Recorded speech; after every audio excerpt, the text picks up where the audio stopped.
Yo, what's up? Welcome to Kind of Funny Games Daily for Monday, October 4th, 2021. Are you wrong with that? We gotta start this at some point. We're like what, 7 minutes in? No, yeah, that was it. Just go full speed ahead. Full speed. I am Blessing Adeoye Jr., one of your hosts, and joining me is the LaCroix Poppy himself, Tim Fun GIBiz. Oh, bless. It's good to be back with you here. I've missed you. You've been gone an entire week, and it's weird. It's weird not hanging out with you, talking to you about video games for that long. I think that might be the longest stretch since you joined us. Kind of funny. So it's nice to have you back. It's weird doing a whole week without doing KFGD and like occasionally tuning in, because now we have such a good cast of hosts where I'll tune in on a random day and it's Timur and Tim, and I'm like, oh shit, all right, cool. And like I'll listen to Timur talk and I'm like, man, I wish I was doing KHD right now. Like I've not felt this in a while, right? Like actually listening as a listener. But you know, like I'm back, I'm here. You know, had a good vacation. Went to Houston for a few days. Visited family. That was fun. How have you been, Tim? Oh, I've been fantastic. This weekend was just great. It was just a lot of playing high quality video games. I'm not going to go too long on this, but Halo is back. We keep saying it, and we're going to continue to say it. Plus, I haven't had that much fun playing a video game in years. Big team battle with all the boys. Oh my God, we got a squad rolling. Like we had almost 12 people. All your faves were there. We got Andy, we got Nick, we had me, we had Raj popping in there. Kev was playing with us. Steve Saylor was popping in there. We got dudes from 343 coming in. David Ellis and stuff. It was awesome. Jeff Rubenstein popped in. It was such a blast, man. Like that game is incredible, and I can't wait for it to come out, be able to play every damn day. That's what I'm waiting for, because I've not been able to touch Halo Infinite yet, just because of circumstance. I've always been busy during a Halo test flight, or I've just not gotten in. And so like I cannot wait for December 8th, because I was talking to somebody about this recently, where like I'm like, dude, I've not been heavily into Halo like ever. I've not heavily played Halo ever. You know, I've always had friends that had Halo. I would play at their place, but they would always decimate me because they owned the game, and I was a PlayStation guy. But I've always loved arena shooters, and I like first-person shooters, and like I talk about Apex all the time, how in love I am with that game. And I feel like Halo Infinite is going to be the one for me, where come December 8th, I'm going to be like, cool, this is my game now. Like I'm playing this forever. And speaking of this, actually, it was a tweet recently from Imran the Don Khan. He tweeted out like, yo, is there a game that's going to come out over the rest of the year that you think is going to make it into your game of the year list? And I was looking at the rest of the year and I was like, oh yeah, like we've kind of reached that point where most of the games are kind of out in terms of the big hitters. And this is a question I'll pass to you. Like, is Halo Infinite on that list for you? Do you think Halo Infinite has the chance to be in that top 3 for you? Yeah, definitely. Halo Infinite's a complicated thing when it comes to the game of the year conversation, because of the fact that we just simply don't know enough about the campaign. Like last we saw it, it wasn't looking great. And unless they drastically fix that, I don't know that that's going to be in game of the year contention. And I think that will take the multiplayer side down enough that I think it could get it out of that conversation as an overall. But at the end of the day, who gives a shit? There's so much fun to be had that I will say the multiplayer experience so far, I think, is my game of the year.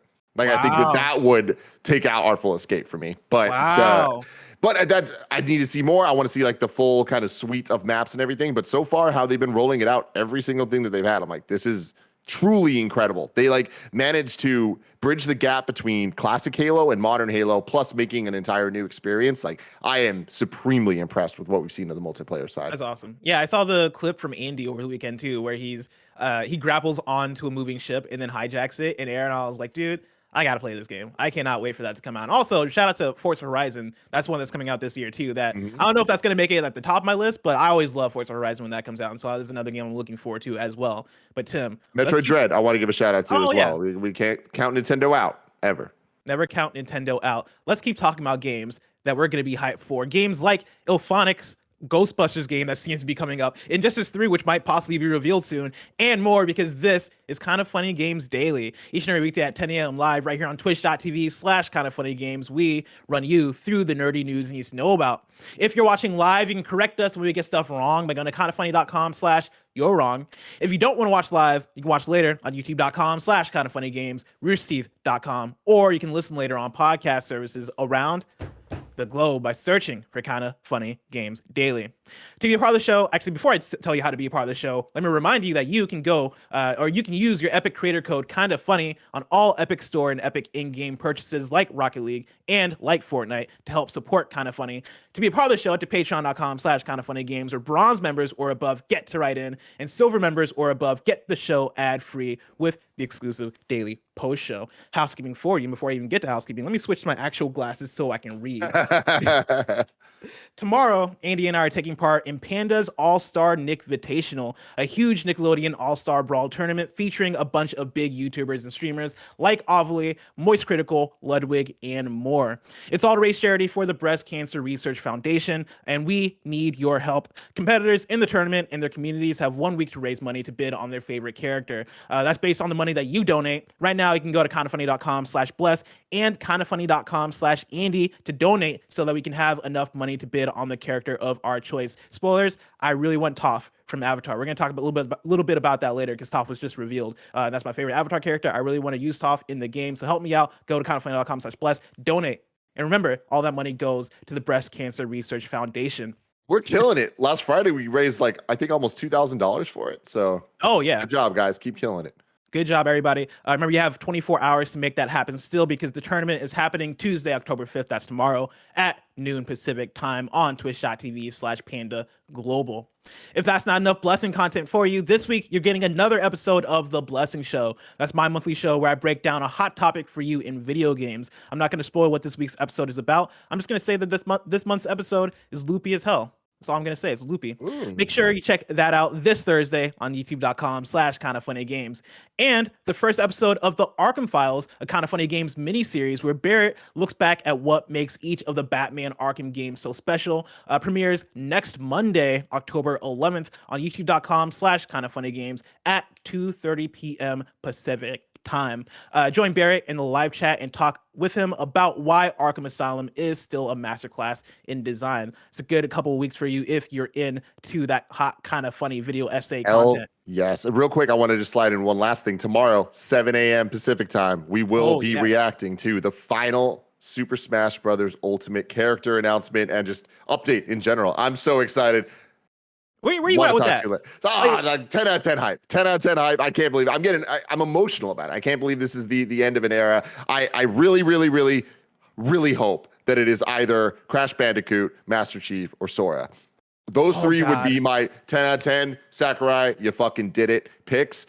I think I have a much longer list of characters I'd be like, you know what? I'm happy with. The only characters I don't want it to be, I don't want a Pokemon. I wouldn't be that jazzed about like the Fortnite Fire Emblem situation. Oh, you don't want Fortnite. That's what I've seen some people theorizing. Yep. I mean, it makes sense. And then that to me, I'd be like, all right, I get it, but it's not really exciting to me. But the other things would be very exciting. Yeah, the latest update we've gotten from Sakurai about that earlier on Twitter, he tweeted out, "One more day until the last DLC fighter for Super Smash Bros. Ultimate is announced. Whether you're a Smash Bros. Player or simply love games, make sure to tune in."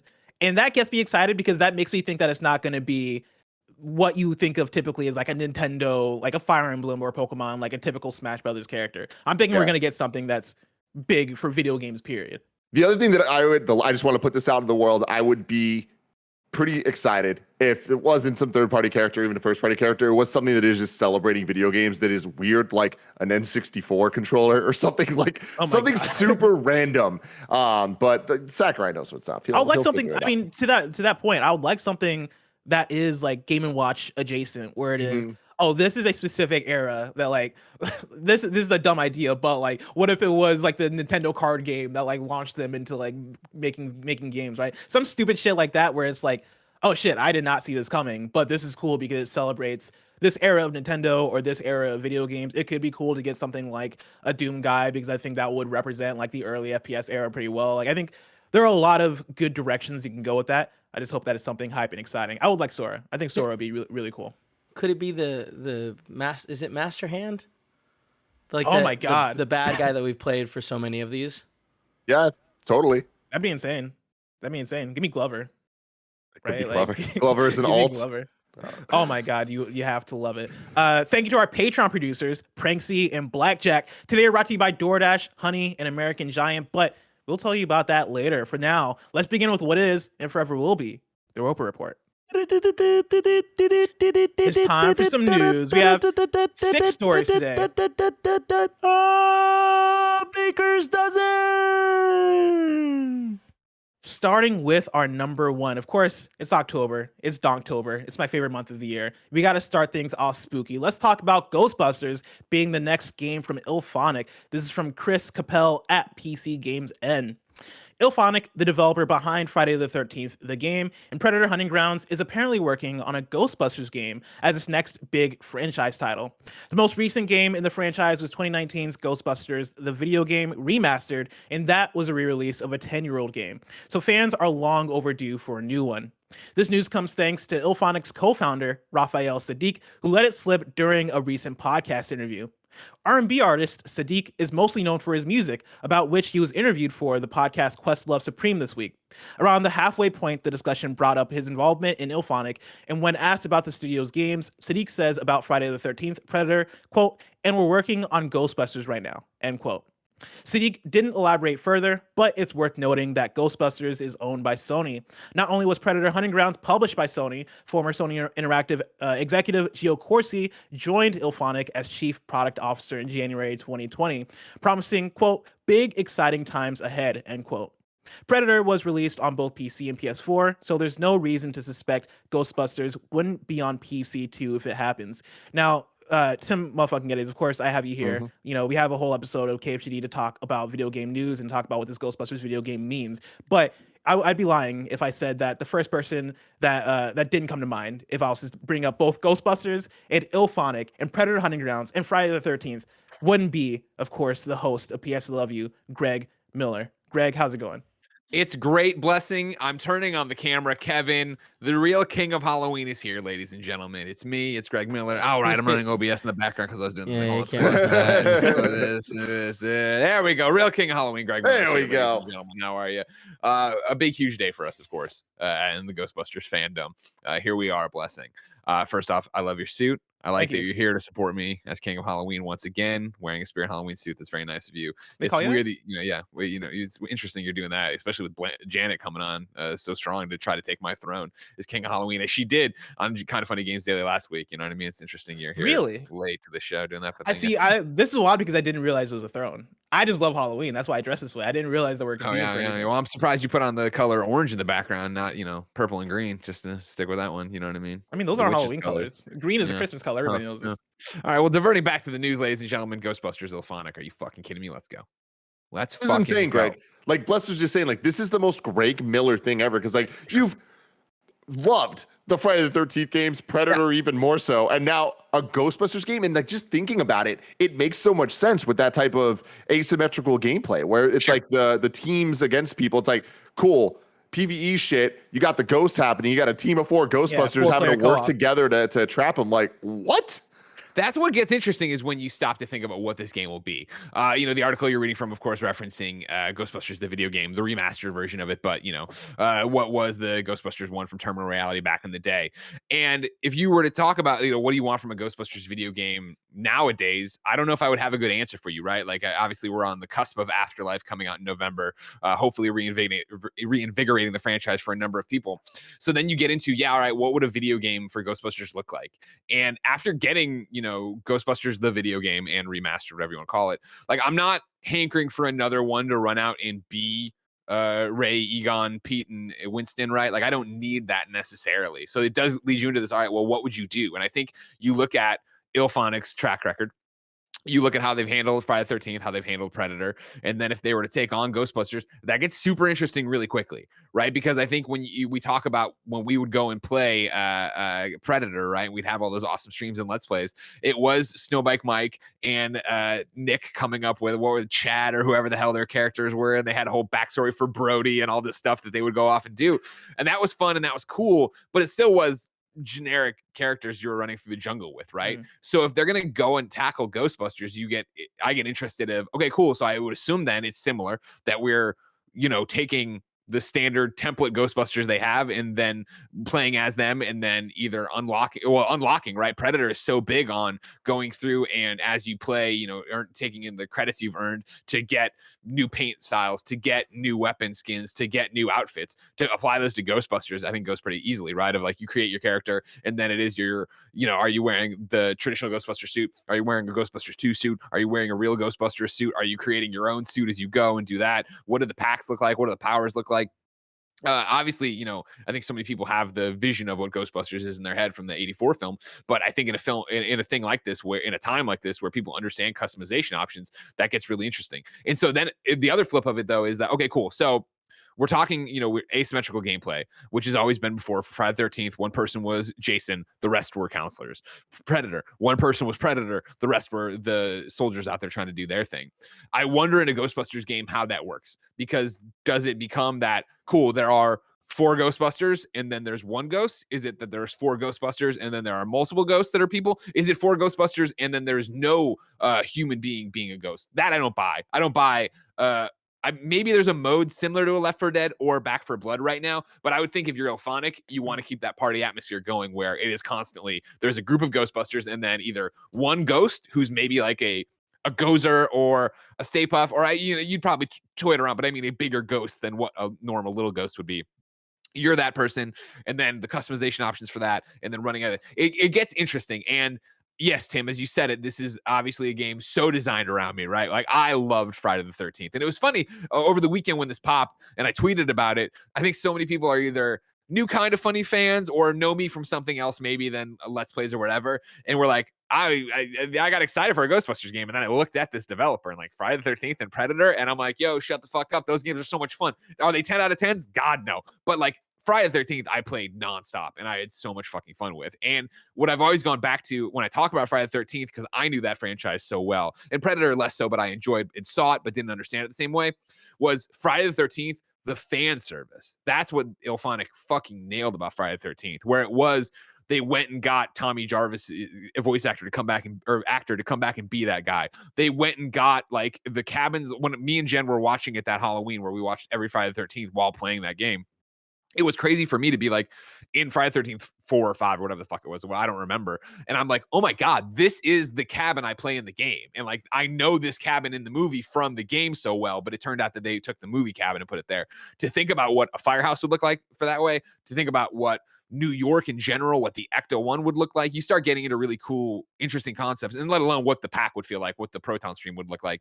You know, I'm assuming it's going to be like we're saying, asymmetrical multiplayer. I would think they take everything they've learned from Predator, so it is a first-person shooter Predator. Maybe not, actually. I like third person, right? I like third person a lot, and I feel like with your pack and your suit and all the customizations options, maybe you do that in third person, so it looks a bit cooler, so you can see it a bit more. But if I'm playing with my friends, obviously, you guys see me, and I'd see you, and we'd have it that way. It gets super interesting as to what this game probably will be and what it could be. Does Illfonic also working on Arcadegeddon do anything for you and what you think this game might be? Because I know like historically we associate them with that 4v1 asymmetrical multiplayer, Sure. but for what Arcadegeddon was or is, because it's still in early access, right? It is this co-op roguelite shooter where it is you going through a bunch of different levels. I know that probably doesn't make as much sense at all for Ghostbusters, but does that like widen your perception of, oh, maybe this could be like 4 players versus the environment? Or do you feel like for what Illfonic is and for what Ghostbusters is, especially following the lineage of Predator and Friday the 13th, do you feel like it's got to be asymmetrical multiplayer, or do you think they might switch things up and like try and I'm gonna piggyback that question with another question. Sure. Is that what you want? Like, would you want it to be a 4v1 asymmetric multiplayer game from Illfonic? So 2 parts to that question. I'll start with the former, then get to the latter, right? Never say never. You know what I mean? You're talking about Arcadegeddon, right? And what they've done there in early access on PlayStation right now. Never say never. I would think, though, that if your breakout titles, the things people know you for are Friday the 13th and Predator, I think that becomes so simple that, I mean, you're taking on all these 80s franchises that you walk into the Sony Pictures boardroom, right, to pitch this. Or you go to, I guess, Ghost Corps and talk to, Dan Aykroyd and Ivan Reitman and Jason Reitman and all them. And you're like, hey, look at what we've done with these franchises. We want to do that with Ghostbusters. And since hopefully this franchise doesn't seem to be in a fucking constant legal battle as everyone they've worked with before is, maybe we can actually do some cool shit and have like a long tail on what this is going to end up being. I think that's what you do. I think that's what you sell. I think that's what you can look at and go off of. Because again, we're talking about quality, right, of these games. And of course, Friday the 13th has a whole thing behind it, as we all remember, right? Of like, it was a Kickstarter, it came out, they were not prepared. That was really Illfonic getting thrown onto the stage. They were working with Gun as a publisher at the time. Then there was the legal battles, yada, yada, yada. A lot got in that way. Predator, of course, was Illfonic working with PlayStation as a publisher and coming out and supporting that. And again, that's a game that either you liked or didn't like, but I loved, and I like that kind of gameplay. What is interesting then, to get to your question, Bless, of like, is this what I want out of a Ghostbusters game?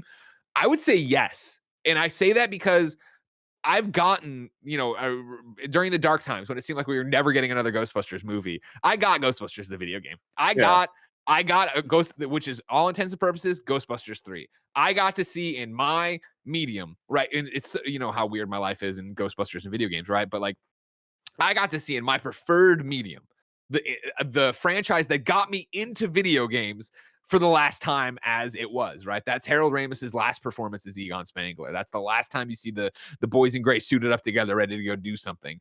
And that was a fun ride, and that was great. And I don't sit here now going, in the same way I've talked about before, like, I don't sit here and I could tell you a million different Superman stories I'd want to see. I don't sit here and say, here's the Ghostbusters story I want to see. Here's the narrative I want to see. Ghostbusters, for me, especially as somebody who is an unhealthy obsession lifestyle. with it. Yeah, unhealthy obsession, cosplays all the time at the drop of a hat. I wouldn't have been able to tell, honestly.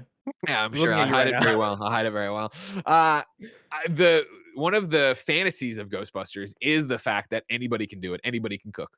Ghostbusters is just a job you go get, and you get some cool tools, and you go out and be an exterminator or garbage man or whatever you want to call it, right? And so, honestly, that plays really well into, hey, here's a character to create. Hey, go out and do this thing and go run jobs with your friends. And yep, for me, when we play when we do Let's Plays of this and streams of it, I'm going to totally be nerding out the first few times of like, oh my God, and that is from the Sedgwick Hotel, and you don't understand, and blah, blah, blah. And hopefully, if knock on wood, it's like Predator and Friday the 13th, you guys don't see that, but you enjoy the gameplay. You enjoy the shenanigans we're having. Nick is the ghost who's running around going, and like, the big thing is we talk about all this. I'm surprised we went this far. Of course, it's me just ranting and raving, and I apologize for that. Like, correct me if I'm wrong, because I've honestly never played it, because I don't play a lot of PC games. Phasmophobia is basically what we're pitching, right? That's the idea, right? Where you're ghost hunters, and you go out and people possess the house and do shit, right? Well, Phasmophobia it's not asymmetric. It is like 4 players, and they're going into a house, and they're trying to solve, like, they're basically ghost hunting. Yeah, it is a similar thing, but isn't the other person plays the ghost, right? No, the ghost is AI. Oh, okay. I thought it was the other way around. See, okay. But it could be like, I think there are similar mechanics that could possibly translate in terms of, if you do have a player playing as a ghost, they could work in a way that is similar to how the AI works, where they are haunting the house. Maybe they have some kind of objective that they're doing. And for the players that are infiltrating and trying to bust this ghost, they have to like figure out what the clues are and infiltrate and have all these tools so they can actually see the ghost and do all these. I think there are a lot of things that can translate in the way that you're talking about. Because I really do feel like you're going to get into this gameplay rhythm that is similar to what we did when we did the Back 4 Blood multiplayer, right? Where we all played as, you went round by round, where one group is the humans, one group is the ridden, and then you switch sides and go back and forth. And when we were the ridden, I remember those first, you were on that stream, right? I remember that first time being like, I don't know if I vibe with this. Yeah. I don't know if this is working for me. But then when we've kind of gotten the rhythm of like, oh, we're doing this, which brings out the horde zombies. We're the special zombies. We're kind of, if we level up the right way, we're playing everybody around each other. I feel like that applies to being a ghost in this world, which I assume you would be. But then again, I'm not sure if it is that you'd be one ghost, which like Predator, because like, what are your ghost powers as you run around and do stuff? How do you, take out the Ghostbusters? How do they take you out? Yeah. Of course you slime people, but I mean, like, am I murdering them, Tim? Am I taking them into Ghost Town? I don't know. We'll have to wait out. I want to go to Ghost Town. What I think is really interesting about the story is how this game got unofficially announced. Oh my God, right? Like, I didn't realize Raphael Sadiq was the co-founder of Illfonic. I did not either. That is crazy. But even just, this is kind of rare in this industry. Like, normally things will leak in a way of like, things we're seeing that weren't supposed to be seen. It's rare that people in charge say things that aren't supposed to be said, that creates a game that we don't know about that now we do know about. And especially with this, where it's like, this is so believable and adds up so much that you're like, oh yeah, this is real. Like Oh, yeah. Oh, yeah. like this is all but confirmation. Especially But when you look at the part of the story where they talk about, yeah, it's worth noting that Ghostbusters is owned by Sony. Not only was Predator Hunting Grounds published by Sony, but former Sony Interactive executive Gio Corsi joined Illfonic. There's a lot to talk about there in terms of like, oh yeah, this is 100% happening. Like all this connects almost too well in a way where it's like it is hard to deny that like this makes the most sense out of all the things, and it makes me ask questions which might end up leading into PS Love You conversations that we might have later today, going up tomorrow. Of one, like for polish, Funny games if you want to watch live. Greg, you mentioned that like people look at this announcement and went, oh yeah, oh the Predator Hunting Grounds folks, oh the Friday the 13th folks, like those games are kind of rough, right? Like, does this game come out more polished and better because it is the Illfonic continually does get that backing from Sony, and you imagine from Sony they're probably like, hey yeah, let's get better, like let's ramp up, let's figure this out, especially now that we're giving you Ghostbusters to work with, which is like a Sony franchise. Sure. One, do you think this game comes out more polished? And also, is Sony going to buy Illfonic? Like, is that what this is all leading to? Because now this is multiple projects in a row where they are theoretically, right? Because we don't have confirmation of this, You're but right. theoretically is going to be published by PlayStation, and Gio Corsi is there, right? Like this all lines up. The to Geo tell thing that I don't story. read into. The Geo thing, obviously, full disclosure, as I'm sure you all know, Geo's friend of the show, and obviously, but I don't know anything at all about Geo's role over there. Geo was not sent over there, I think, because of any. I'm gonna go on the inside. We're gonna work so closely with PlayStation. I'm gonna go over there and I'll know the whole system. I think Geo went over there because he's a real talented game businessman, right? And has been around the industry so long and knows it so well. It's not a bridge too far by any stretch of the imagination, but I don't read this as like, oh, this is definitely happening and it's going to be another PlayStation exclusive because of Predator and because Ghostbusters is a Sony thing. It could, but I also think people want to make money, and I think Sony Pictures wants to make money off the Ghostbusters license. As we were just talking about before we went live, Tim mentioning the fact that like Target, of course, decked out this year in Ghostbusters stuff. There's a big resurgence right now of trying to get Ghostbusters in front of everybody. So I don't think that it could be. I'm not at all trying to disqualify it. I wouldn't bet the farm yet that this is going to be a PlayStation exclusive, another PlayStation published game. I do think, to your point, Bless, it comes out more polished. I do think that, Predator was more polished than Friday the 13th was. And I think that's because you go and you make these kind of games and you learn from them and you learn what's going on. And I think there's a lot to be said in terms of one of the reasons I love Friday. And I'm sorry, Tim, I know your hand up. I want to get back to your question in a second. One of the reasons I love Friday the 13th so much was I felt Friday the 13th was a great drop in. Cool, here's what we're gonna go do, and you go and do it. Like, we gotta try to get away from the killer kind of thing. I think Friday the 13th at sometimes leaned too hard on being a first-person shooter, where it was like, it's awesome to fight the enemy, the alien or the predator, right, and go do that thing, but then it also was like, I'm upgrading my guns and I'm doing this thing over here, and then there's the other objective, and so it got really not complicated, but I think it was harder to drop into. I'd be interested to see if they come back towards Friday the 13th this way. Obviously, I think you're gonna have proton pack upgrades. You're gonna have, whatever your neutron wand to upgrade and level it up and make it stronger, faster to hurt ghosts or whatever. But I think Ghostbusters as a concept is an easier drop-in point for people, right? Of cool, you're the Ghostbusters, go catch this ghost. All right, cool. I don't think we're gonna have there'll be side objectives, I'm sure, for bonus points and things like that, but the overall idea of what you're doing, I think, will be a bit clear, and I think it'll be a bit more fun, and I think it'll be a bit more cool. Just go in there and do the thing. Tim, what was your question? This is me writing into patreon.com/kindoffunnygames for PS I Love You. So this is a question I would like answered there. But taking what you're saying here about the likelihood of stuff, this is taking it to an extreme. What if all of this adds up to PlayStation acquiring Illfonic as a PlayStation Studios studio because of all the facts that you just lined up of Predator and Friday the 13th having all the issues, but Ghostbusters not only not having issues with licensing, it being Sony, it would all be owned by the same group, same people. They're in total control. Ghostbusters being this burgeoning IP, they've learned the mistakes, and I don't even want to call them mistakes, but they've learned from those prior games. They're in a better situation, and having that PlayStation Studios branding with the team making the game, having the experience that they have with the resources that PlayStation Studios would allow with that IP, that could be a mega hit. Do you think that's a possibility? Save that for the show. Oh, okay. Yes, but for now, Greg, do you have any final thoughts on the Ghostbusters Can't wait. video game? I hope it's real. I hope it gets announced soon. I can't wait to play it. You know what I mean? Like, adored Friday the 13th. I liked Predator a lot, but Predator didn't hit with me the same way Friday the 13th did. Where Friday the 13th I really did think of as like you were playing a horror film, you know what I mean, or a slasher film or whatever. Whereas Friday the 13th, yeah, you were playing a Predator, Predator, you're playing Predator, but not really as much my jam. Obviously, Ghostbusters is my jam. I hope they get a better trophy list. Both trophy lists sucked for Predator and Friday the 13th. Don't fuck that up again, Illfonic, if you're listening. Greg, thank you so much for joining us. Thank you. I'll see you on PS. I love you. Love you. All right, let's talk about. This is interesting because, like, I think the for the Ghostbusters thing, Greg mentioned Phasmophobia passively, and like the more I thought about it, the more I'm like, man, I would love a Phasmophobia Ghostbusters game. I don't know if that's what they're gonna do, but that could be a really cool idea. But Tim, for now, let's talk about story number 2. Ed Boon is gonna be at DC Fandome. This is James Troughton at TheGamer. Ed Boon, the creative director of Injustice 2 and Mortal Kombat 11, is appearing at DC Fandome, sparking rumors and theories that Injustice 2 will be revealed later this month. For context, Fandome is a relatively new, entirely digital event where Warner Brothers unveils upcoming shows, comics, movies, and games related to DC. In the first outing, Gotham Knights and Suicide Squad Kill the Justice League were revealed alongside concept art for The Flash featuring Michael Keaton's Batman. It was a jam-packed event full of exciting details for the coming years. However, one game that was absent was Injustice, despite many fans believing that a sequel would be unveiled.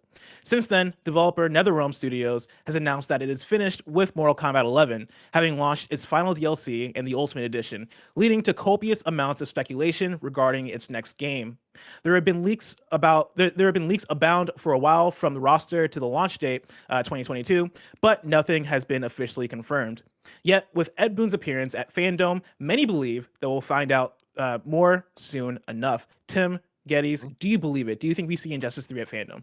You know, it's interesting. I don't want to write it off. I think it's not necessarily highly likely. Just the timing of everything. There's a lot already that we know is going to be a Fandome, especially on the video game side of things. I think that first off, it needs to be said, we were still in the dome. We haven't left the dome since last year. We went in, and the dome is life. But now that we are officially going deeper into the dome this year with DC Fandome 2, I appreciate their scheduling more this time. Like, it was a multi-day event last year. There was panels going on every which way. It was just kind of like the early pandemic digital event, trying to figure it out. I think overall they did something really cool and really special with the DC Fandome that kind of touched on a lot of different mediums, from comic books to TV shows to movies to games. And with this, they're focusing it. If I remember correctly, it's a 4-hour event. That it's always like prestige programming where there's only one feed. It's just one set of announcements covering all those things.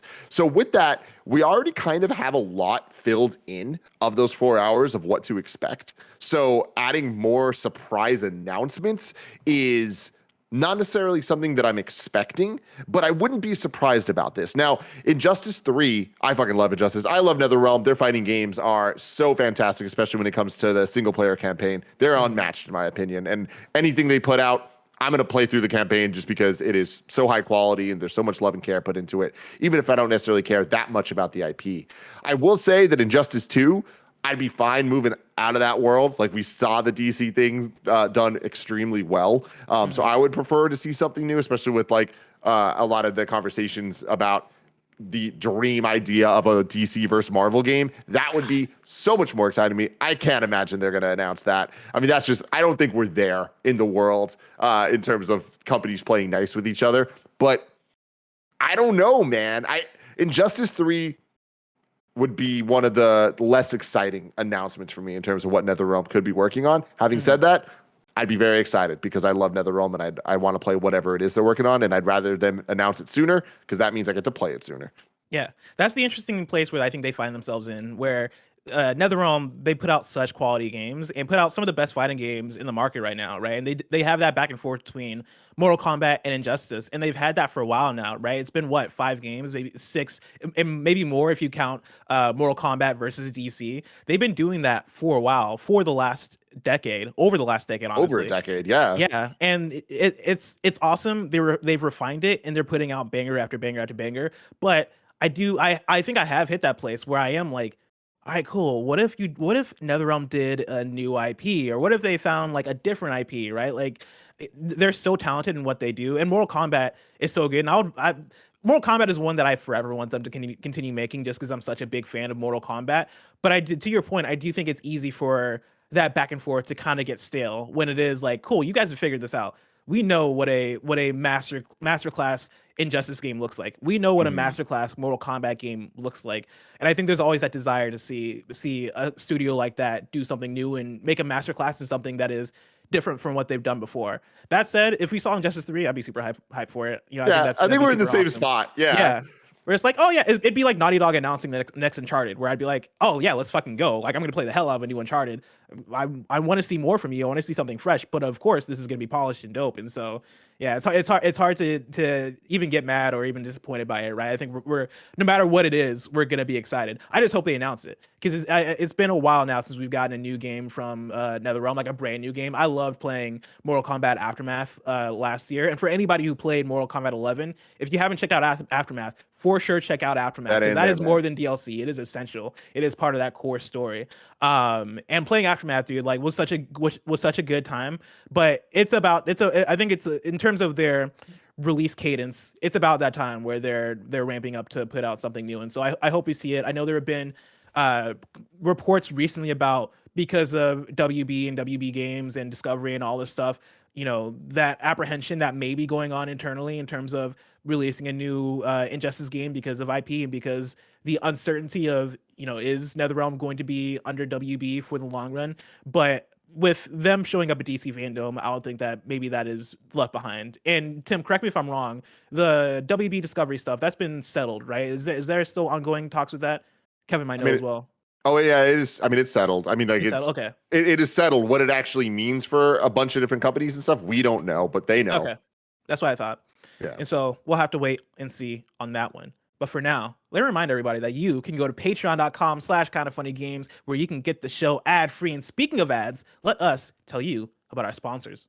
This episode of the podcast is brought to you by DoorDash. Picture this, it's been a long week, you're glued to your couch, you're in your pajamas, in fact, you haven't seen your real clothes in weeks, and then it happens, your stomach rumbles. But don't get off your couch. Why don't you treat yourself tonight with something from DoorDash? DoorDash brings you what you want to eat right now, right to your door. But you also get groceries and other essentials delivered with DoorDash. Get drinks, snacks, and other household items in under an hour. With over 300,000 partners, you can support your neighborhood's go-tos or choose from your favorite national restaurants like Popeyes, Chipotle, and Cheesecake Factory. Snowbike Mike loves DoorDash. He loves nothing more than getting his iced chai lattes delivered to him every morning so he can be fresh and ready to go for the day's work. For a limited time, our listeners can get 25% off and zero delivery fees on their first order of $15 or more when you download the DoorDash app and enter the code GAMES2021. That's 25% off, up to $10 value, and zero delivery fees on your first order when you download the DoorDash app in the App Store and enter code GAMES2021. Don't forget, that's code GAMES2021 for 25% off your first order with DoorDash. Subject to change. Terms apply. We are also brought to you by Honey. I'm about to blow your mind. Did you know there's a wrong way to shop online? I got news for you, buddy. If you're not shopping with Honey, you've been doing it wrong. Honey is the free shopping tool that scours the internet for promo codes and applies the best ones it finds to your cart. Honey supports over 30,000 stores online and is super easy to use. Say you're shopping on one of your favorite sites and you go to checkout. The Honey button will drop down and all you gotta do is click apply coupons and wait as Honey works its magic, looking for codes it can use for that site. If it finds a working coupon, you'll watch the price drop. Kevin and Tim use Honey all the time, especially now as we're ramping up the new studio. They're never not shopping online without Honey because they like saving money, and I like when they save me money. It's great. If you don't already have Honey, you could be straight up missing out on free savings. It's literally free and installs in a few seconds. And by getting it, you'll be doing yourself a solid and supporting this podcast. We never recommend something we don't use here personally, so get Honey for free at joinhoney.com/games. That's joinhoney.com/games. We're also brought to you by American Giant. American Giant does a lot more than make the greatest hoodie ever made, which is already kind of a big deal. That's why they produce everything in America, with the added bonus of getting to obsess over every single detail of their clothing at every step. American Giant began with the belief that local makes better, every detail matters, and the clothes you wear every day should be beautiful and durable. The folks over at American Giant call themselves that because they know the power of supporting local manufacturers, communities, and workers.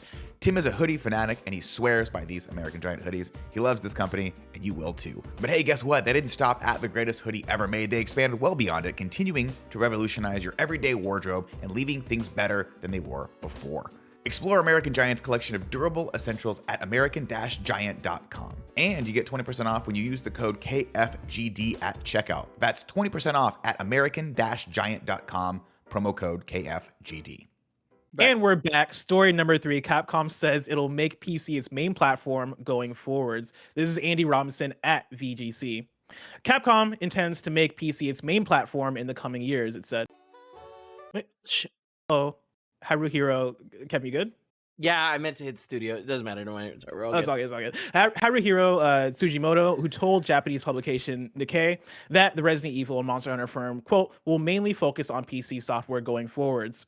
The exec indicated that Capcom hopes to increase PC software sales to the point where the platform makes up half of all sales by the end of next year.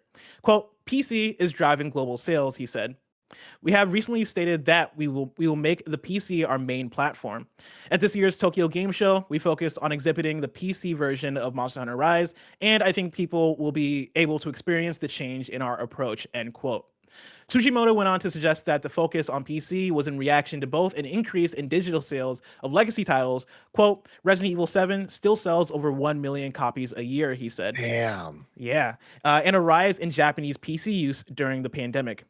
Quote, the PC can also play high quality games, so the number of PC users should increase as understanding of the PC increases. We'll expand our business for dedicated game consoles, which has been the mainstream up to now, but PC will be the mainstream in the near future. Next year, or the year after, we want to equalize the ratio of sales to PCs and dedicated consoles, end quote. In 2019, the company said that PC was the second largest audience for Monster Hunter World, and Resident Evil Village set a franchise record for concurrent players on Steam earlier this year. Tim, how does this sit with you? Do you buy the idea that PC is growing at the rate that Capcom should be settled in making it their main platform to focus on? I think it's complicated where a lot of what they're saying is kind of the putting it out into the world so that it becomes the truth type situation where they're saying this to like kind of get people thinking a certain way. I do think that we're just hitting this convergence point, if we haven't hit it already, where PC gaming is not this crazy foreign thing that is so difficult to understand if you're a console gamer. And I think that there's a lot more similarities, starting with the last console generation and where we're at now, where the seamless integration between the two, especially on the Xbox side of things, is kind of educating more people. And at the end of the day, it's all about education of understanding of how this stuff works, because a lot of people have PCs. Many people have PCs. And we're at a point that PCs are, you don't need to get a crazy ass Alienware computer that looks like it's going to take over your life with LEDs. You can just have any ass PC can play video games, right? Like, it's just like the barrier to entry is so low. Like, I think back to like mobile games from 2000 to 2010, it was just like what you could do on a phone is so radically different than what you can do today. And how quickly that happened is insane. But we've hit a point now where no matter what smartphone you're getting, whether it's the brand new iPhone or a random ass Android phone, there's not that big of a gap between what's available and how it's going to run and play and stuff. To some extent, obviously, there's exceptions to that. But I just think that there's more consistency across a wider group of hardware. And it's the same on the PC side, where more PCs are able to play games at scaled levels that are acceptable. And things like Steam and just different marketplaces, including the Xbox store, are going to make this even more simple for people to understand. So I'm not surprised by this, especially as games have turned even more than they used to be PC developed and then ported to consoles, or like made so that they can work everywhere. So that all starts on the PC. Why not end on the PC? Yeah. I think a lot of this is very fascinating in terms of, one, what the pandemic has done for interest in gaming, right? That's the thing we've talked about over the last year and a half in terms of pandemic hitting, and instead of like many industries, right, like things tanking, for video games skyrocket in terms of sales and in terms of interest, because people are stuck at home and they're looking for things to do, right? Like that, that naturally makes sense that the progression of that is, of course, PC gaming also rises in interest. And I think you hit the nail on the head in terms of the ease of a PC nowadays. You know, historically, I think we think of PCs as being this hardcore gamers platform. You know, if you're going to get a PC, you got to know how to do all the tech stuff. You got to know how to install drivers. You got to know how to do X, Y, and Z, which you still got to know how to install drivers. But like, you know, now you do on consoles too. And that's the thing, right? And Consoles, not drivers, but firmware updates and patches and all this yeah, shit. like you got to upkeep to a certain extent on consoles as well. And so I think that makes sense, and it's fascinating to see the quote, right? The PC, the PC can also play high quality games, so the number of PC users should increase as understanding of the PC increases. I don't know if I agree for that one for one, but I think there is something there in terms of not only are PCs becoming more and more of an accessible platform, but there is always still the argument there that, oh yeah, if you're gonna become a gamer, right, or if you're getting into video games and you have the choice of play on PC, play on PS5, play on Xbox Series X, especially nowadays where it's so hard to obtain a next gen console. If you already own a PC that can run the game that you're trying to play, if you're trying to play Valorant runs on many PCs, right? That game was developed in a way that where it's optimized for plenty of different PC platforms. And so if that's what you're trying to do, if you're trying to play League or if you're trying to play something along those lines, you don't really have to invest in a console. Well, one, those games aren't on consoles, but even like if you want to play those games and then play other shit as well, it's easy just to be like, cool, yeah, let me just stick to PC. I already play Valorant here. I'll get Resident Evil 7 here as well, or I'll get Monster Hunter here as well. Mhm. And I think along with that, there's something to be said about how hardcore the Capcom library is as well, right? Like when I think of Monster Hunter, or I think of like even Street Fighter, Resident Evil more so is probably the most mainstream of that group. But In the Western society, yeah. but for the most part, like those are games that I think appeal a lot to the more quote unquote hardcore gamer in a way that I understand how those games probably sell a higher amount on PC compared to a lot of other like big AAA games. Right? Like I think those games might speak to those audiences a bit more. So I kind of understand how Capcom reaches this conclusion. But it's very fascinating stuff to see. Yeah, totally. Let's move on to story number 4. Phil Spencer expects Xbox console shortage to extend into 2022. This is Danielle Partis at games.Biz. Xbox boss Phil Spencer has said that the shortage of Xbox Series X consoles will likely last well into next year. Speaking to the Wrap, Spencer said that the struggle to manufacture new units goes beyond the chip shortage, which has affected the current generation of Xbox and PlayStation consoles since launch. Quote, I think it's probably too isolated to talk about it as a chip problem, Spencer said. Quote, when I think about it, what does it mean to get the parts necessary to build a console today? And then get it to the markets where the demand is. There are multiple kinds of pinch points in that process, and I think regretfully it's going to be with us for months and months, definitely through the end of the calendar year and into the next calendar year. Quote, the thing that's most disappointing is just the fan disappointment, he continued. People really want this new generation of consoles. They're good consoles, both from us and the other platform holders, and they want the new functionality. We're working hard to bring them to the market, but it's going to be a challenge that we'll work through for quite a while. I feel like this is definitely one of those ongoing stories that we're going to continue to talk about over the months of like, yeah, these things are still going to be hard to get as things go. You know, the chip shortage, and even more so than that, what Phil Spencer is talking about here is going to affect the availability on these things.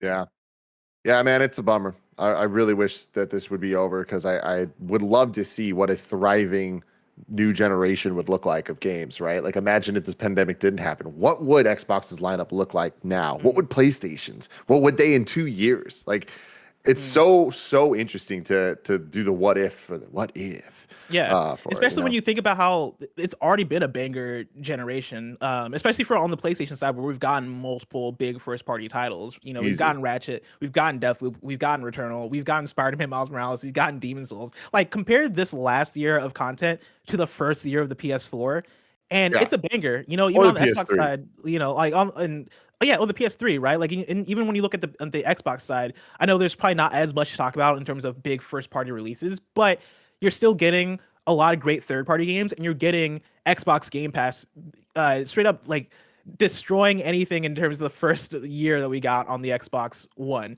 right? Which was kind of dire in terms of game and in terms of reception. We've completely 180 that this generation. Is actually really cool to see. And so yeah, that what if scenario of what if the pandemic wasn't happening, and what if schedules aligned, and what if we were getting every single game that we would have likely have gotten without the effects of the pandemic, is mind-blowing, because somehow, like, you would imagine that we would have gotten even more games, and that's Yeah. fucking crazy when you think about the games that we did get. I mean, what's crazy is I think it affected Nintendo the most. Like, I am most interested in what Nintendo's 2020 and 2021 would have looked like pre-pandemic. Like, what, like even if one day, I hope some information leaks and we just get the plan. We just get like a list of the software that they had planned to release in that time frame. Because, man, that could have been crazy. But well, maybe we'll never know. We got a couple more quick hits of news stories for you. Let's start with story number 5. Sony is testing free PS5 game trials. This is Jared Moore at IGN. Sony has begun testing free game trials on PlayStation 5, allowing users to play a few hours of games before purchasing them. It's not a perfect service just yet, but it's not a perfect service just yet. As spotted by Eurogamer, the trial feature appears to be available only in the United Kingdom right now, and currently includes just 2 games, Death Stranding Director's Cut and Sackboy: A Big Adventure. For those wondering how long you can play each game, that seems to be dependent upon what you choose. Death Stranding Director's Cut gives players up to 6 hours of free gameplay, while Sackboy: A Big Adventure offers 5. However, the actual amount of time the players will end up spending in the game is likely to be considerably lower than that. In a decision that's likely to affect players differently depending on their internet download speeds, the trial period for each game has been set to trigger from the moment that you select download trial on your console or add to library from the web, as opposed to when you actually start playing the game for the first time. This means that if the game takes you 2 hours to download, then you'll already have used a significant portion of your trial period without actually experiencing any gameplay. At 68 gigabytes and 48 gigabytes before it's playable, Death Stranding's file size could mean that some users end up using most of their trial period just getting the game onto their consoles. You'd hope that should Sony make game trials available worldwide, it would adjust that system. And yeah, this is an interesting one because it feels like it is 2 steps forward, 2 steps back in terms of what this is, because it's awesome to be getting free game trials, right? Like, this takes you back to early, or I guess just during the PS3, Xbox 360 generation, where we would get game demos and how awesome the thing that was, so we can trial games before we actually buy them fully. The fact that they have this weird caveat of as soon as you click download, that's when the timer starts. It's like, bro, people's internet people don't have great internet across the board, you know, and that's unfortunate, but it strikes me as something that will get fixed as they probably roll it out worldwide. This to me reads as, first off, love the game demos are making a return in any form. I've always thought that was great, and I think it's cool. And I don't know necessarily that they need or have a place anymore with how many like subscription services we have and how like differently we can consume games that we couldn't before. But I totally take this as the best intentions. They're going to look at this and be like, oh, this was a mistake. It's an oversight. Like, we'll fix it, you know? I don't think that we need to take this and like attack them for it and be like, what the fuck are they doing? They're fucking people. It's like, yo, give them a second. If they don't fix this in a couple months as it rolls out, then we can be like, guys, what the hell? But for right now, it's like, I chalk this up to an oversight that will be fixed. Let's round out the Roper Report story number 6. Toph from Avatar: The Last Airbender is coming to Nickelodeon All-Star Brawl. This is Zach Zweizen at Kotaku. Sure, Nickelodeon All-Star Brawl is out in a few days, but that doesn't mean the hype cycle must come to an end anytime soon. It was revealed this weekend that Toph from the popular animated show Avatar will be joining Nickelodeon All-Star Brawl's roster. With the reveal of Toph from Avatar: The Last Airbender as the latest character added to the roster, here's the full list of confirmed playable characters in the game. And I believe this is the final list. And so you're getting Aang from Avatar: The Last Airbender, April O'Neil from Teenage Mutant Ninja Turtles, Cat Dog from Cat Dog, Danny Phantom from Danny Phantom, Helga from Hey Arnold, Korra from The Legend of Korra, Leonardo from Teenage Mutant Ninja Turtles, Lincoln Loud from The Loud House, Lucy Loud from The Loud House, Michelangelo from TMNT, Nigel Thornberry from The Wild Thornberries, Oblina from Real Monsters, Patrick Starr from SpongeBob, Powdered Toast Man from Ren and Stimpy, Ren from Ren and Stimpy, Reptar from Rugrats, Sandy Cheeks from SpongeBob, SpongeBob from SpongeBob, Stimpy from Ren and Stimpy, Toph from Avatar, and Zim from Invader Zim, and Tim motherfucking Geddes. This is a great roster. I'll go ahead and say it. This is a great roster. I was at the game. I was like, I didn't know that. That'd be fun. I'd like to beat the shit out of Tim Stimpy. Geddes is playable. Yeah, I mean, it's cool. This lineup is... It's always hard when it comes to these kind of collab crossover fighting games, or any game really. But like when it comes to fighting games, you look at it and it's never going to please everybody. And it's always kind of a weird thing where this list to me is better than it could have been for sure, but it's missing so many things that it's not like the best. But it's that thing where it's like there's enough people here and enough different IP that they're crossing over that I'm like, it hits that new echelon of, well, if you went this hard, I expect more. And that's kind of a good place for them to be, I think, because this looks more similar to a quality Smash clone than like what the Nickelodeon kart racer game was a couple years ago. But we'll see. The jury's still out. The biggest thing I want to say is I hate that these games don't have any type of voice acting. Playing the Mario Kart game or the Nickelodeon kart game was rough because so much of what we tie to these characters is their personality through dialogue. So taking that out, it feels sterile and weird. And I'm hoping that is not the case with this one. But we'll see. Just a couple days out from being able to play this thing. Yeah, I mean, it comes out tomorrow, right? I think it's tonight. This thing unlocks for people, and so I'm super excited to try this thing out. You know, I look at this roster, and the thing that hits me is that there's room for dope DLC. Right? I look at this and I'm like, all right, cool. Hit me with some Fairly Odd Parents, right? Like hit me with some different characters, because like getting Cat Dog, Danny Phantom, Toph, SpongeBob, and Zim is such a weird amalgamation of, oh yeah, we're pulling from the history of Nickelodeon, but we're also hitting you with some of the deep cuts, right? We're hitting you with Toph from Avatar, which I'm super excited to play as. We're hitting you with Danny Phantom. And so that gives me hope that, oh yeah, we're probably going to see some Fairly Odd Parents share. We're probably going to see even some more exciting announcements past launch. I really hope there's DLC for this thing. I think you're being a little ambitious about that, but we'll see. I imagine. I hope so. Like, I think that there already is announcement of there's going to be some post game content, but I'm pretty sure it's just like a one and done of like, yeah, hey, there's a couple characters.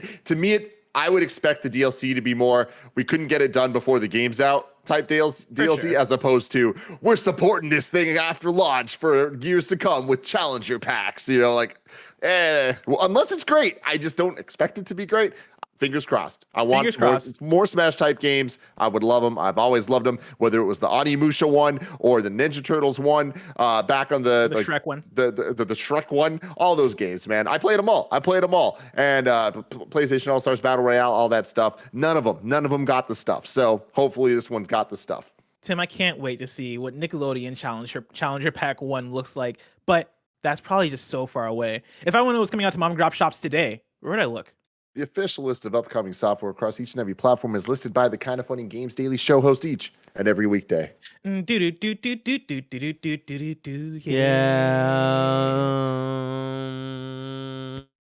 Out today, we got Tori 2 for Switch. New days for you. Hatsune Miku, Colorful Stage. The mobile game is offering a public beta on October 4th through October 19th. Dynasty Warriors 9 Empires launches in North America February 15th, 2022. And then Chesil is coming to Steam on October 5th.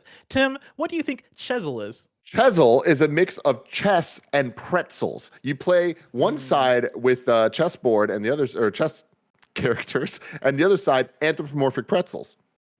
You're halfway there, Tim. You're almost there. It is chess, but it's chess puzzles. Kevin, if you can pull up the trailer, it's a very interesting game that I really want to check out. There's been an uptick in chess video games, but chess with a twist. And so like the last week, Queen's Gambit. Because of Queen's Gambit, I think I'm with you there, Kevin, too. I think that's what it is. But like there was recently somebody tweeted at me a chess roguelite, which I'm very excited to try out. But this is a chess puzzle game where it seems like one of those cozy games. The vibes seem right. You know, I expected the soundtrack to be like chill and have probably like some lo-fi beats to play chess to. But when you take a piece, I believe you then turn into that piece and you're trying to solve different chess puzzles and how do you take over all the pieces. And I love it. I'm all about it. And so if you're a chess fan like me, boom, you got a new one here for you. Chesil is coming to Steam tomorrow. Yeah, but I feel like that's not teaching you the right things. I like it a lot. For sure. I think it's meant to be more of a puzzle thing than like a you're 100% right. It's cool. It's a very clever idea. Yeah. I'll play this in the chess roguelite and get back to you, Kevin. I'll let you know which one is better. Sounds good. For now, let's talk about deal of the day. October PlayStation Now lineup has been revealed. You're getting The Last of Us Part 2 up until January 3rd. You're also getting Fallout 76, Amnesia Collection, Desperados 3, Final Fantasy 8 Remastered, Victor Vran Overkill Edition, and yet another Zombie Defense HD. That's the title of the game. I'm not mocking the game. The game is called Yet Another Zombie Defense HD. Now it's time. What a list! I mean, shit. That's cool. Last of Us 2 and Final Fantasy 7 Remastered? Come on. Or Final Fantasy 8 remaster. Yeah, it's cool. Wait, okay. Sorry, that does say 8. Yeah. Okay, it's just the 8 remastered. Okay, that's less. Here's my thing. Cool. I wanted to get hype about Last of Us Part 2, but it's that until January 3rd thing that like struck me in the heart, and I'm like, man, you're so close. Like, cool, you can play Last of Us Part 2 for a couple months on PlayStation Now, but like, it's gone after January 3rd. That's such a short time. I don't know. That's how I feel about It's 3 months, man. Like it's pretty damn good for a game that just came out last year of that quality. But for sure. I digress. Remember, you can write into patreon.com/kindoffunnygames where you can skip the ads. You can write in with your questions. You can also write in with your squad ups, just like Luke did. Luke wrote in with a squad up on PS5 and says, just secured a PS5 and fired up Deathloop. Looking for Kind of Funny fam to invade and be invaded by. And also I need to fill out my friends list with good people. If you want to play some Deathloop with Luke on PS5, you can add Luke with the username Luke Skywalker1. That is Luke Skywalker without the E. In Walker. So it's Luke Skywalk, letter R, number 1. Go ahead, play some Deathloop, have a good time. Invade Luke, make him suffer. You know, if you're out there playing Deathloop and you're good at it and you're doing the invasions, just give Luke a real hard time. Just for me. Now it's fine. Now it's time for kindoffunny.com/you're wrong. Rewrite and let us know what we got wrong as we got it wrong so we can correct it for those watching later on youtube.com/kindoffunnygames and on podcast services around the globe. Let's see here. A lot of context being added, which I appreciate, but don't count as your wrongs. Bander writes in and says, for Nick All-Star Brawl, the devs confirmed that 2 additional characters will come soon after launch, and DLC is on the table. So exactly what I just said. It's on the table, Tim. We had That 2 gives me hope. characters that we wanted to be part of this release, but we just couldn't quite get it done. Hey, if the game's a success, then maybe we'll think about doing more. And somebody wrote in with more context about Phasmophobia, but I think we already got that one. So we appreciate that. That's it for kindoffunny.com/you're wrong. The rest of this week's hosts for Kind of Funny Games Daily go like this. Tomorrow, you're getting Greg and Timur Hussein. On Wednesday, you're getting me and Andy. Thursday, you're getting Greg and Tim. And then on Friday, you're getting Greg and me. If you're watching this live on Twitch right now, after this is Mike, Andy, and Nick playing some of that New World. If you want to catch that stream later, you can subscribe to youtube.com/kindoffunnyplays. Remember, this has been Kind of Funny Games Daily. Each and every weekday live right here on twitch.tv/kindoffunnygames. We run you through the nerdy news you need to know about. We have a Patreon post show for those that are subbed at the silver level of patreon.com/kindoffunnygames. So stick around for that. Otherwise, until next time, Game Daily.